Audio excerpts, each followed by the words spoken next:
નમસ્કાર વિદ્યાર્થી મિત્રો, આઈસીઈની યુટ્યુબ ચેનલ પર આપ સૌ વિદ્યાર્થી મિત્રોનું હાર્દિક સ્વાગત છે। મિત્રો, આજનો જીકેની જમાવટનો આપણો આ સેશન છે, એ સેશનની અંદર આપણે વાત કરવાની છે ગુજરાતના ઇતિહાસના એક મહત્વપૂર્ણ રાજવંશ, આમ તો પ્રાચીન ગુજરાતના ઇતિહાસની અંદર જેનું મહત્વ છે એવો એક રાજવંશ એટલે કે ચાવડા વંશ। આ ચાવડા વંશની ઉત્પત્તિ કઈ રીતે થઈ છે, ચાવડા વંશની માહિતી ક્યાંથી મળે છે, ચાવડા વંશના રાજાઓ કેવા છે અને ચાવડા વંશના પ્રથમ શાસક કોણ છે, ચાવડા વંશના અંતિમ શાસક કોણ છે, કેવી રીતે ચાવડા વંશનો અંત થઈ છે, આ તમામ બાબતો ઉપર આપણે આજના લેક્ચરની અંદર ચર્ચા કરવાની છે। તો વિદ્યાર્થી મિત્રો, લેક્ચર છે એને લાઇક કરવાનો બાકી હોય, શેર કરવાનો બાકી હોય તો બધા મિત્રો લેક્ચરને લાઇક શેર કરી દો। અને હા, લેક્ચર જ્યાં સુધી પૂરો ના થાય ત્યાં સુધી લેક્ચર છોડીને કોઈ પણ દોસ્તોએ જવાનું નથી। તો ચાલો દોસ્તો, શરૂઆત કરીએ આપણે ગુજરાતના ઇતિહાસમાં એક મહત્વનો રાજવંશ એટલે કે ચાવડા વંશ। મિત્રો, આમ તમે જુઓ ને તો ગુજરાતના ઇતિહાસમાં ત્રણ મહત્વના રાજવંશો થઈ ગયા: ચાવડા વંશ, સોલંકી વંશ અને વાઘેલા વંશ। આ ત્રણને આપણે સિક્વન્સમાં જ ભણવાના છે। આ ત્રણ મહત્વના રાજવંશ છે અને કોઈ પણ પરીક્ષા લઈ લ્યો એમાં ઇતિહાસનો શબ્દ હોય અને જો ગુજરાતના ઇતિહાસમાંથી પ્રશ્ન આવે ને તો ચાવડા વંશ, સોલંકી વંશ અને વાઘેલા વંશ મોસ્ટ ઇમ્પોર્ટન્ટ છે। એમાંથી પ્રશ્નો પૂછાવાના ચાન્સીસ પૂરેપૂરા હોય છે। તો આમ તમે જુઓ ને તો એક અગત્યનો અને મહત્વનો રાજવંશ છે એટલે કે ચાવડા વંશ। તો ચાવડા વંશને આપણે ડિટેલની અંદર તૈયાર કરવાનો છે। ઓકે, સૌથી પહેલો મુદ્દો કે ચાવડા વંશ એના વિશેની માહિતી આપણને ક્યાંથી પ્રાપ્ત થાય છે? તો મિત્રો, એની માહિતી આપણને સાહિત્યોમાંથી મળે છે। સાહિત્યોની અંદર બે સાહિત્યો મહત્વના છે। પહેલું સાહિત્ય ખાસ યાદ રાખો, પ્રબંધ ચિંતામણી, કે જેની રચના કરેલી છે મેરુ તુંગાચાર્ય, એમના દ્વારા એની રચના કરવામાં આવી છે। પ્રબંધ ચિંતામણી યાદ રાખજો, મેરુ તુંગાચાર્ય એમના દ્વારા જે છે એ રચના કરવામાં આવેલી છે પ્રબંધ ચિંતામણી ગ્રંથની। એમાંથી આપણને ચાવડા વંશની માહિતી મળે છે।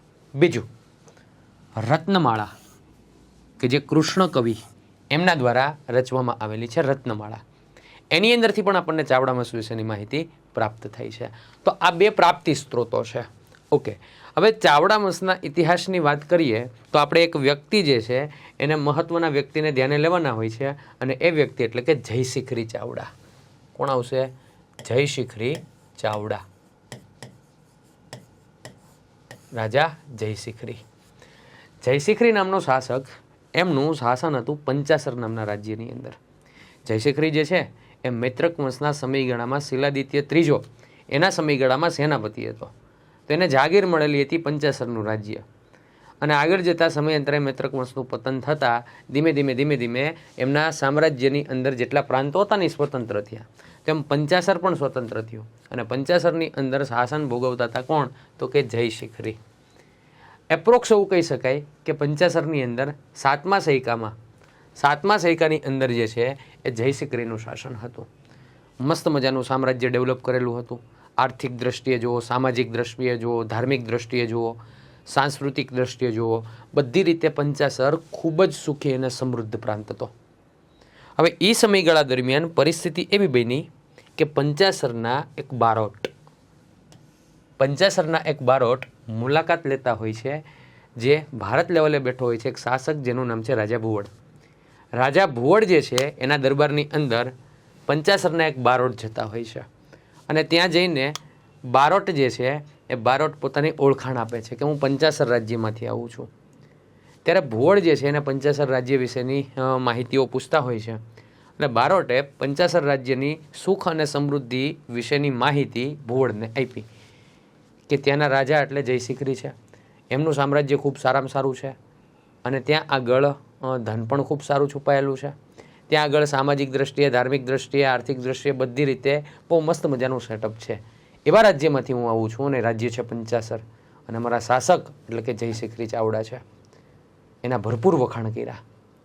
હવે રાજા ભુવડના માઇન્ડમાં એક જ વસ્તુ ઊભી થઈ કે મારું અસ્તિત્વ છે અને આ સમયગાળા દરમિયાન આવું કોઈ શક્તિશાળી સામ્રાજ્ય હોય ને તો એ મને પસંદ નથી, એ સામ્રાજ્ય મારી પાસે હોવું જોઈએ, એનું ધન બધું મારી પાસે હોવું જોઈએ। એટલે રાજા ભુવડને આંખના કાણાની જેમ ખૂદશે કોણ? તો કે પંચાસર રાજ્ય અને જયશિખરી। એટલે આ બધી પરિસ્થિતિ બની ને એની સીધી અસર શું થશે? તો હવે જયશિખરી જયશિખરીના સામ્રાજ્ય ઉપર રાજા ભુવડની નજર પડશે અને રાજા ભુવડ છે એ જયશિખરી સાથે લડત આપવા માટે તૈયાર થશે, મતલબ કે પંચાસર રાજ્યને જીતવા માટે તૈયાર થશે. એટલે સૌથી પહેલાં રાજા ભુવડ છે ને પોતાના એક સેનાપતિને મોકલશે, જે સેનાપતિનું નામ છે સેનાપતિનું નામ છે મિહિરપાળ. મિહિરપાળ જે છે એને સૈન્ય લઈને મોકલશે પંચાસર ઉપર ચઢાઈ કરવા માટે. તો સામે જયશિખરીને ખબર પડશે કે રાજા ભુવડનો સેનાપતિ આવે છે મિહિરપાળ. તો અહીંયા જયશિખરી પણ પોતાના એક સેનાપતિ જેનું નામ છે સુરપાળ,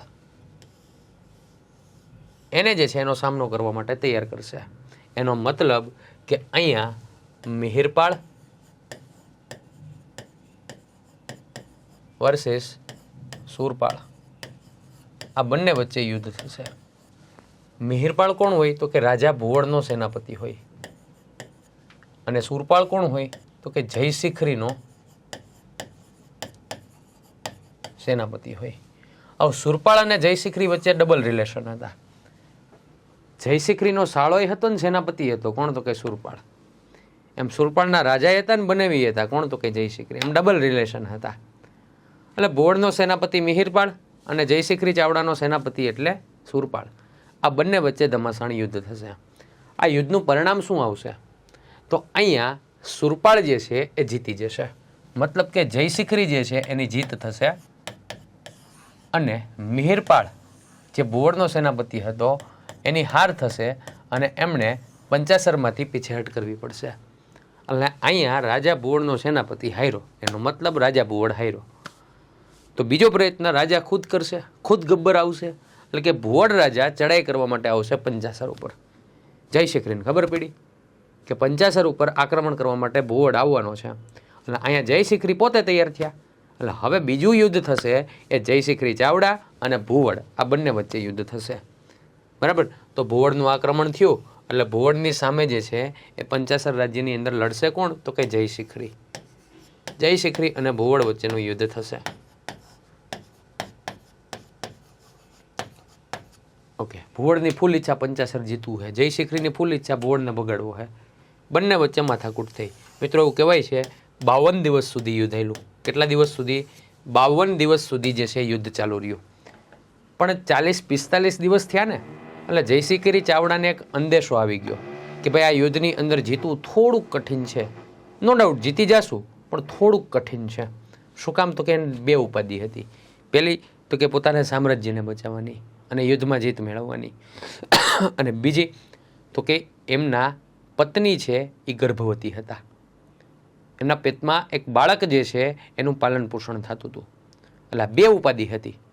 એટલે જયશિખરીએ શું કર્યું, 40-45 દિવસ થયા ને એટલે પોતાની સગર્ભા રાણી એમણે જંગલના વિસ્તારમાં છુપા રસ્તે મોકલી દીધા, અને એના સપોર્ટમાં એમના શાળા અને એના સેનાપતિ જેનું નામ હતું સુરપાળ એને મોકલા. તો જયશિખરી ચાવડા જે છે એના સગર્ભા રાણી કે જેનું નામ હતું રૂપસુંદરી અને એના શાળા અને એના સેનાપતિ જેનું નામ હતું સુરપાળ, આ બંનેને સુરક્ષિત રીતે છુપા રસ્તે જંગલની અંદર મોકલી દીધા. અને અહીંયા યુદ્ધની અંદર 5-10 દિવસનો સમયગાળો થયો ને એટલે યુદ્ધમાં જયશિખરી ચાવડા જે છે એ લડતા લડતા મૃત્યુ પામ્યા, એટલે કે વીરગતિ પામ્યા. એટલે જયશિખરી યુદ્ધની અંદર વીરગતિ પામ્યા અને ભુવડ જે છે એણે પંચાસર રાજ્યની અંદર કબજો કરી લીધો. તો આ પ્રકારની વ્યવસ્થા જે છે જયશિખરી અને ભુવડની વચ્ચે થયેલી હતી. ઓકે, હવે જયશિખરીનું અવસાન થઈ ગયું, ભુવડે પંચાસર રાજ્ય મેળવી લીધું.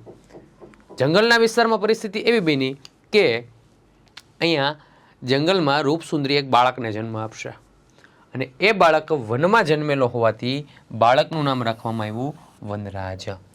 તો જયશિખરી એમના પત્ની રૂપસુંદરી એક બાળકને જન્મ આપે છે અને બાળકનું નામ છે વનરાજ. શું કામ તો કે વનમાં જન્મ થયેલો છે, જંગલમાં જન્મ થયો છે, એટલે એને વનરાજ તરીકેનું નામ એને આપવામાં આવે છે. ઓકે, તો વનરાજ જે છે એ હવે ધીમે ધીમે જંગલના વિસ્તારની અંદર મોટો થશે. ઓકે, હવે એ સમયગાળા દરમિયાન એવું બનેલું કે જ્યારે વનરાજનો જન્મ થતો હોય છે એ સમયગાળા દરમિયાન ત્યાંથી એક જૈન મુનિઓનો આખો કાફલો પસાર થતો હોય છે, અને એ જૈન મુનિમાં જે કહી શકાય એવા મહત્ત્વના અગત્યના અને એમના કહી શકાય એવા મેઇન વ્યક્તિ જેનું નામ હતું શીલગુણ સુરીશ્વરજી. નામ શું હતું? શીલગુણ સુરીશ્વરજી.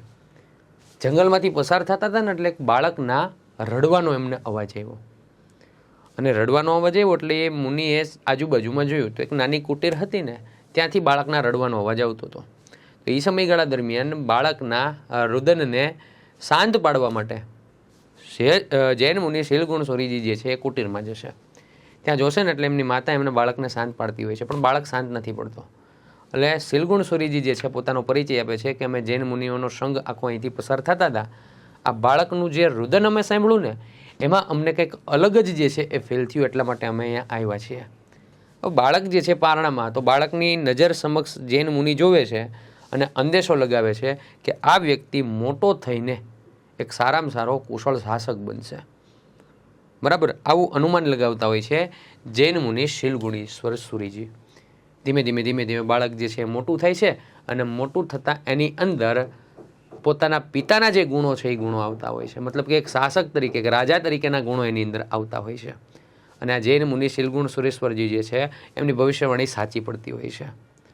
બરાબર, આ વ્યક્તિ જે છે ધીમે ધીમે ધીમે ધીમે મોટો થશે એટલે એક રાજાના ગુણ એની અંદર આવશે, અને આ વ્યક્તિ જે છે એને રાજ્ય વહીવટ કેમ ચલાવવો એના માટેની તાલીમ કોઈ આપેલી હોય તો એ તાલીમ આપનાર વ્યક્તિ હતા જૈન મુનિ શીલગુણ સુરેશ્વરજી. ઓકે, પછી જેમ જેમ બાળક મોટો થયો, આશા તો હતી જ કે આ બાળક સારામાં સારો શાસક બનશે, એટલે પિતાનું સામ્રાજ્ય ગમે ત્યારે પાછું તો મેળવશે જ. એટલે એને રાજ્યના વહીવટની તાલીમ શીલગુણ સુરેશ્વરજીએ સમજાવી, શીખવાડ્યું, એને તાલીમ આપી. એના મામા સુરપાળ એમણે એને 2 પ્રકારની વિદ્યા શીખવાડી. એક વિદ્યા એટલે કે યુદ્ધ વિદ્યા, અને બીજી વિદ્યા એટલે કે ઘોડેસવારી. આ બંનેની અંદર એને પારંગત બનાવેલો હતો કે ગમે ત્યારે યુદ્ધ કરવાનું હોય ને તો યુદ્ધ વિદ્યા અને ઘોડેસવારી એની અંદર તારે પારંગત રહેવાનું છે. એટલે એમને જે છે નાનપણથી જ આ બધી બાબતોની અંદર એમના મામાનો સપોર્ટ પણ મળેલો હતો. ઓકે, હવે એમના મામા જે છે એમને અલગ અલગ પ્રકારની 2 વિદ્યાઓ એને શીખવાડેલી હતી. પહેલી વિદ્યા એ હતી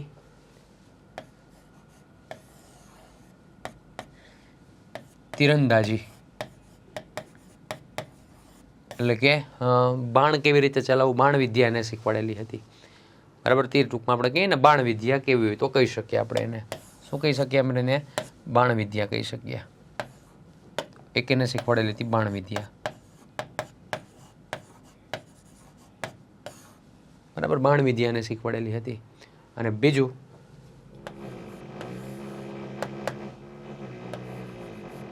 કુસ્તી શીખવાડી હતી. શું હતી? કુસ્તી. આ 2 વસ્તુ એને શીખવાડેલી હતી, બાણ વિદ્યા અને કુસ્તી. આ બંને એના મામાએ સુરપાળ જે છે એમણે શીખવેલી હતી. આ બેની અંદર પારંગત બની ગયો વ્યક્તિ. હવે તો કે ટ્રેનિંગની વાત આવી.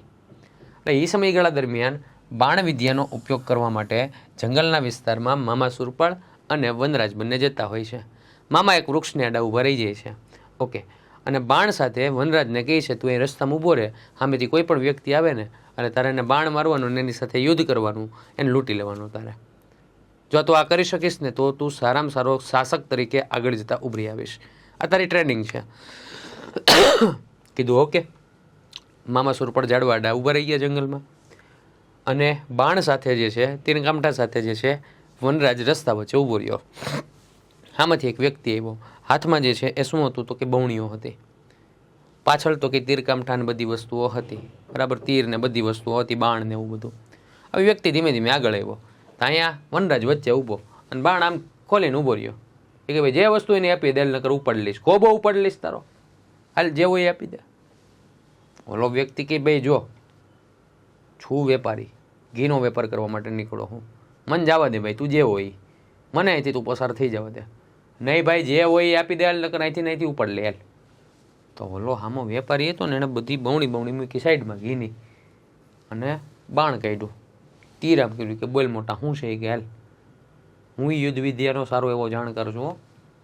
એટલે એટલું કીધું ને તો મામા સુરપાળ હલવાણા. એ કે આ કાકો માથાનો ભટકાણો કોક. એટલે એ બહાર આવ્યા ને મામા સુરપાળ, એટલે પેલો સામે વ્યક્તિ હતો ને એને 6 બાણ હતા, તો 6 બાણમાંથી 4 બાણ તોડી નાખ્યા, 2 બાણ જ રાખ્યા. એટલે મામા સુરપાળે કીધું એ કયા કાકા વાહ હું ધંધો ચાલુ કર્યો વેપારી થઈને, શું છે આ બધું? એ કે જો ભાઈ અમારા સામ્રાજ્યમાં જયશિખરીનું શાસન હતું ને ત્યાં સુધી બહુ અમારી પ્રજા સુખી ને સમૃદ્ધ હતી, પણ ભુવડનું શાસન આવ્યું ને એટલે ચોરી લૂંટફાટ વીતી. એટલે સ્વ બચાવ માટે અમે જે છે યુદ્ધ વિદ્યા શીખેલા છીએ, બાણ વિદ્યા શીખેલા છીએ. બરાબર. જો મારે તમને બેયને મારવા હોય તો એક બાણ જ કાપી છે, એટલે મેં 4 તોડી નાખ્યા. આટલો જવાબ સાંભળે ને એટલે મામા સુરપણને લાગ્યું કે નહીં છે તો માથાનો વ્યક્તિ, આને સપોર્ટ મળે ને તો વનરાજ પોતાના પિતાનું સામ્રાજ્ય મેળવી શકશે. એ કે તમે જે જયશિખરીની વાત કરો છો ને, સુરપાળે કીધું, એ જયશિખરીનો દીકરો જ છે આ વનરાજ. આટલા સમાચાર સાંભળ્યા ને એટલે પેલો વેપારી વ્યક્તિ જે છે એ વેપારી વ્યક્તિ પોતે નબળો પડશે, મતલબ કે ઢીલો પડશે, અને વનરાજ સાથે એની મિત્રતા બંધાશે. અને આ મિત્ર તરીકે જે વ્યક્તિ મળશે એ વ્યક્તિ એટલે ચાંપો વણિક, જેને આપણે કહેશું વણિક જાંબ. તો એક મિત્ર એને મળતો હોય છે. એ મિત્રનું નામ શું છે તો કે વણિક જાંબ, જે બાણ વિદ્યાનો સારો એવો જાણકાર હતો અને વેપારી હતો, ઘીનો વેપાર કરતો હતો, ચાંપો વણિયો. એટલે હવે ટોટલ 3 વ્યક્તિઓ થયા, મામા સુરપાળ, વણિક જાંબ અને વનરાજ ચાવડા. આ 3 વ્યક્તિઓ હવે અહીં આગળ જોવા મળશે. ઓકે, આગળ જતા કુસ્તી વિદ્યામાં સારો એવો જાણકાર હતો કોણ તો કે વનરાજ. એટલે જંગલના વિસ્તારમાં ફરી પાછો મામાએ ઊભો રાખ્યો કે સામેથી જે વ્યક્તિ આવે ને એ વ્યક્તિ સાથે તારે લડવાનું છે, કુસ્તી કરવાની છે. કાંઈ વાંધો નહીં. કુસ્તી કરવા માટે એ વ્યક્તિ તૈયાર થયો. સામેથી એક વ્યક્તિ આવ્યો. હવે વ્યક્તિ આવ્યો ને, હવે વ્યક્તિ હતો અણહિલ ભરવાડ. હવે એ કુસ્તીનો ખૂબ સારામાં સારો જાણકાર. તો સામે કુસ્તી કરી, પણ વનરાજ ચાવડા અહીંયા જીતી શક્યા નહીં. એટલે મામા સુરપાળે બધું જોયું કે આ વ્યક્તિ આપણી સેનામાં હોવો જોઈએ. તો અણહિલ ભરવાડ અને વનરાજ ચાવડા આ બંને વચ્ચે મિત્રતા થાય. તો અહીંયા એને 2 મિત્રો મળ્યા, એક અણહિલ ભરવાડ અને બીજો વ્યક્તિ વણિક જામ, જેને આપણે ચાંપો વાણીઓ કહીએ છીએ. બરાબર. આ બેયની સેના, મામા સુરપાળનો સપોર્ટ અને વનરાજ ચાવડા જે છે એ ભુવડ પાસેથી પોતાના પિતાનું રાજ્ય પાછું મેળવવામાં ક્યાંય સેના તૈયાર કરશે, અને સેનામાં એના 2 મિત્રો મળશે, અને ભુવડ પાસેથી પોતાના પિતાનું સામ્રાજ્ય વનરાજ ચાવડા જે છે પાછું લેશે. ઓકે, પોતાના પિતાનું સામ્રાજ્ય પાછું મેળવ્યું એટલે અણહિલ ભરવાડની યાદમાં જે છે એમણે પોતાની રાજધાનીનું સ્થળ બનાવ્યું અણહિલપુર પાટણ, એના મિત્રના નામ ઉપરથી. અને ચાંપા વાણિયાની યાદમાં ચાંપાનેર નગર વસાવ્યું. ચાંપાનેરના જે કહી શકાય એવા ચાંપા વાણિયા જે છે એને મહામાત્ય એટલે કે પોતાનો મહામંત્રી બનાવ્યો. તો આવી રીતે 2 મિત્રોની મદદથી પોતાના પિતાનું સામ્રાજ્ય વનરાજ ચાવડા પાછું લઈ લેશે. વનરાજ ચાવડા એની વાત કરીએ તો હવે વનરાજ ચાવડાનો રાજ્યાભિષેક થશે 50 વર્ષની ઉંમરે. વિચાર કરો સાહેબ, 50 વર્ષ સુધી એમણે સંઘર્ષ કર્યો હતો. એનો રાજ્યાભિષેક જે છે એ કોના હસ્તે થશે તો કે શ્રીદેવીના હસ્તે. આ શ્રીદેવી કોણ હતા તો કે કાકર એટલે કે અત્યારના બનાસકાંઠા જિલ્લાની અંદર આવેલું છે ત્યાંના વતની હતા. એની મોહબેલી બેન હતી. એમના જ હસ્તે જે છે શું થશે એનો રાજ્યાભિષેક. વનરાજ 50 વર્ષ પછી ગાદીએ આવ્યા અને 60 વર્ષ શાસન કર્યું. એટલે એપ્રોક્સ તમે જુઓ ને તો 50 વર્ષે ગાદી આવ્યા અને પછી 60 વર્ષ શાસન કર્યું. એટલે આની ઉંમર 110 વર્ષની તો હશે જ. એટલે પાર્ટી 110 વર્ષ વટાવી ગઈ હતી. અમે 110 વર્ષથી વધારે જીવ્યા હોય એવું માનવામાં આવે છે. ક્લિયર? વનરાજ ચાવડાના સમયગાળામાં 3 સ્થાપત્યો યાદ રાખજો. 3 પાટણની અંદર છે. અત્યારનું પાટણ જે તે સમયગાળામાં અણહિલપુર પાટણ તરીકે ઓળખાતું. એ સમયગાળા દરમિયાન જે છે આ 3 સ્થાપત્ય કોણે કરાવેલા છે તો કે અણહિલપુર પાટણની અંદર વનરાજ ચાવડાએ. જેની અંદર એક છે ધવલગૃહ મહેલ, બીજું છે પાર્શ્વનાથનું મંદિર અને ત્રીજું છે કંથેશ્વરી દેવીનું મંદિર. આ 3 મંદિરોનું નિર્માણ કાર્ય જે છે એ કરવામાં આવેલું હતું પાટણની અંદર. કોના દ્વારા તો વનરાજ ચાવડા દ્વારા. નેક્સ્ટ આગળ વધીએ તો વનરાજ ચાવડા વંશ જે છે એની આખી વંશાવલી અહીં તમને આપેલી છે. જો યાદ રાખજો, ચાવડા વંશની વંશાવલી. પરીક્ષાની અંદર આ વંશાવલીઓમાંથી પ્રશ્ન પૂછાય છે કે તમને 4-5 રાજાઓના નામ આપી દે, બરાબર ને, પછી કે નીચે આપેલા ચાવડા વંશના શાસકોને એના કાળક્રમ મુજબ ગોઠવો. તો એની સિક્વન્સ ખાસ યાદ રાખજો. સૌથી પહેલાં આવશે વનરાજ ચાવડા, બીજા નંબર ઉપર આવશે યોગરાજ ચાવડા, ત્રીજા નંબર ઉપર આવશે ક્ષેમરાજ ચાવડા, ચોથા નંબર ઉપર આવશે રત્નાદિત્ય ચાવડા, 5મા નંબર ઉપર આવશે વેરસિંહ ચાવડા અને 6ઠ્ઠા નંબર ઉપર આવશે સામતસિંહ ચાવડા. આ અંતિમ શાસક છે. બરાબર. તો આવી રીતે આમ તમે જુઓ તો 6 જેટલા શાસકો ચાવડા વંશની અંદર થઈ ગયા. આમ જુઓ ને છોકરો તો નાનો વંશ છે. સરસ મજાની રીતે એકવાર વાંચી લ્યો ને એકવાર ભણી લ્યો એટલે તમને યાદ રહી જશે. ઓકે, ચાલો. વનરાજ ચાવડા પછી રાજગાદી ઉપર જે વ્યક્તિ આવશે એ વ્યક્તિ છે યોગરાજ ચાવડા. યોગરાજ ચાવડા એટલે તો કે વનરાજ ચાવડાનો પુત્ર. એટલે વનરાજ ચાવડા પછી એનો પુત્ર જેનું નામ છે યોગરાજ એ પોતે સત્તા ઉપર આવશે. હવે યોગરાજની એક વિશેષતા કે આ વ્યક્તિ જે છે ને ન્યાયપ્રિય વ્યક્તિ હતો. આ વ્યક્તિ પોતે ન્યાયપ્રિય વ્યક્તિ હતો અને ધર્મ પ્રમાણે ચાલનારો વ્યક્તિ હતો. એટલે કે કોઈ માથાકૂટ એને ગમતી નહીં. ન્યાયપ્રિય અને ધર્મ પ્રમાણે ચાલનારો શાસક હોય તે કોણ હતો? યોગરાજ હતો. તો યાદ રાખો, ચાવડા વંશનો યોગરાજ ન્યાયપ્રિય અને ધર્મ પ્રમાણે ચાલનાર રાજા હતો. અહીંયા એના સમયગાળાના કેટલાક સિક્કાઓ છે એ આપણને પ્રાપ્ત થયા છે, તો એના પણ અહીંયા મેં ઇમેજ જે છે એ લીધેલા છે. ઓકે, યોગરાજ પછી એમનો પુત્ર રાજગાદી ઉપર આવશે. એ પુત્રનું નામ છે ક્ષેમરાજ. એટલે યોગરાજ પછી કોણ આવશે? તો કે ક્ષેમરાજ આવશે. યોગરાજ જીવતો જ છે અને ક્ષેમરાજ જે છે એને ગાદી ઉપર બેસાડ્યો. ઓકે, હવે ક્ષેમરાજ જે છે ને એનો સ્વભાવ થોડોક કંઈક અલગ પ્રકારનો હતો. હવે કોઈ રાજા હોય ને તો રાજાની જવાબદારી શું બને? પ્રજાનું રક્ષણ કરવું. પણ આ વ્યક્તિ જે છે એ પ્રજાનું રક્ષણ નહીં પણ ભક્ષણ કરતો. મતલબ કે ચોરી અને લૂંટફાટ એના સામ્રાજ્યની અંદર એમના પ્રદેશમાં થતી, પોતે ને પોતે કરાવડાવતો, લૂંટફાટ કરતો, હેરાનગતિ કરતો, પબ્લિકને હેરાન કરતો. આ બધી પ્રવૃત્તિ હતી એની. એટલે સ્વભાવ એનો કેવો હતો? તો કે ચોરી અને લૂંટ કરવી, આવી વૃત્તિ ધરાવતો હતો. એટલે બાપુજી સમજાવ્યો. કોણે? તો કંઈક ક્ષેમરાજને સમજાવ્યો યોગરાજે કે મોટા આપણે રાજા કહેવાય, આપણે જે છે એ પ્રજાનું રક્ષણ કરવાનું હોય, નહીં કે પ્રજાનું ભક્ષણ. પણ ક્ષેમરાજ એકનો બે થતો નથી. પણ બાપુજી સમજી ગયા. યોગરાજે શું કર્યું? તો કે અંજળ છોડી દીધા. શું કામ? તો કે મારો દીકરો આવો જ કપાતર છે તો હવે એનું પ્રાયશ્ચિત એને સમજાવ્યો પણ સમજતો નથી, તો એનું પ્રાયશ્ચિત મારે કરવાનું છે. તો એણે અન્ન ત્યાગ કરી દીધો, અન્નજળ છોડી દીધા. અન્નજળ છોડી દીધા અને પુત્રને ચોરી અને લૂંટનું પ્રાયશ્ચિત પોતાનું બલિદાન આપીને કર્યું. એટલે કે અન્નજળ છોડ્યા અને આ વ્યક્તિ જે છે એનું અવસાન થતું હોય છે. તો ક્ષેમરાજ જે છે એમની વૃત્તિ કેવી હતી? તો કે ચોરી અને લૂંટફાટ કરવાની. એટલે એમનું પ્રાયશ્ચિત કરવા માટે એમના પિતા યોગરાજ છે એ અન્નજળનો ત્યાગ કરે છે અને પોતે જે છે એ મૃત્યુને નોતરું આપે છે. અને આવી રીતે પોતાનો દેહ ત્યાગ કરીને યોગરાજ પોતાના પુત્રનું જે ગુનો છે, પુત્રનો જે વૃત્તિ છે એનું પોતે પ્રાયશ્ચિત કરતો હોય છે. એના પછી વાત કરીએ તો આવે છે સામતસિંહ ચાવડા. હવે સામતસિંહ ચાવડા આ વ્યક્તિ જે છે એની એક વિશેષતા યાદ રાખો કે ચાવડા વંશનો છેલ્લો રાજા હતો. કે ભાઈ ચાવડા વંશનો છેલ્લો રાજા કોણ? તો ચાવડા વંશનો છેલ્લો રાજા હતો સામંતસિંહ. કોણ હતો? સામંતસિંહ. ઓકે, હવે સામંતસિંહ જ્યારે ગાદી ઉપર આવ્યો ને એટલે એમની એક જવાબદારી હતી. શું? તો કે એમની બહેન લીલાવતી છે એમના લગ્ન કરવા. એટલે એમણે લીલાવતીના લગ્ન કરાવ્યા કોની સાથે? તો કે રાજા રાજ સોલંકી સાથે. રાજા રાજ સોલંકી સાથે જે છે એમણે લગ્ન કરાવ્યા. ઓકે, હવે રાજા રાજ સોલંકી જે છે એમની સાથે એમના લગ્ન થયા. તેમને મુલ્લાજ સોલંકી નામે એક પુત્ર થયો. કયા નામે એક પુત્ર થયો? તો કે મુલ્લાજ સોલંકી નામે જે છે એમને એક પુત્ર થયો. રાજા રાજ તથા લીલાવતી આ બંનેનું અકાળે મૃત્યુ થયું. એટલે મૂળરાજને તેના મામા સામતસિંહે ઉછેરીને મોટો કર્યો. ઓકે, મૂળરાજે મામા સામતસિંહની હત્યા કરતા ચાવડા વંશનો અંત આવ્યો અને ગુજરાતમાં સોલંકી વંશની શરૂઆત થઈ. ઓકે, હવે અહીંયા પરિસ્થિતિ એવી બની કે મૂળરાજ એમના મામાની સાથે રહેતો હતો.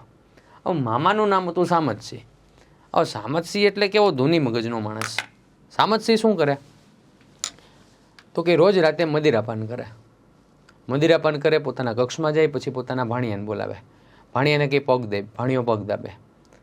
પછી એટલો બધો રાજી થઈ જાય ને એટલે ભાણિયાને એવું કહે કે આવતીકાલે તને જે છે મારે બનાવવો છે રાજા, તારો રાજ્યાભિષેક કરવાનો છે, તું તૈયાર થઈ જાય, તારો રાજ્યાભિષેક આવતીકાલ મારે કરવાનો છે. એટલું કે મામા હોઈ જાય અને ભાણિયો જે છે એ લગાતાર તૈયારીમાં લાગી જાય. બીજે દિવસે આખો જે પાટણ છે એને શણગારે, રાજ દરબાર શણગારે અને રાજગાદી પાસે ઊભો હોય. એટલામાં મામા આવે અને મામા કે આ બધું શું છે? એટલે મામાને કે મામા તમે કાલે જ કીધું ને મારો રાજ્યાભિષેક છે. એટલે મામાએ છે એ ભાણિયાને પાટું મારીને સાઈડમાં કર્યો અને પોતે સિંહાસન ઉપર બેસી ગયો સામતસિંહ. એટલે અહીંયા થયું એવું કે મામા તમે જ કહેતા હતા ને મારો રાજ્યાભિષેક થાય, અત્યારે ના પાડો છો? એ કે એ તો રાતે નશામાં બોલ્યો હતો હું, આ વસ્તુ પોસિબલ હજી છે નહીં.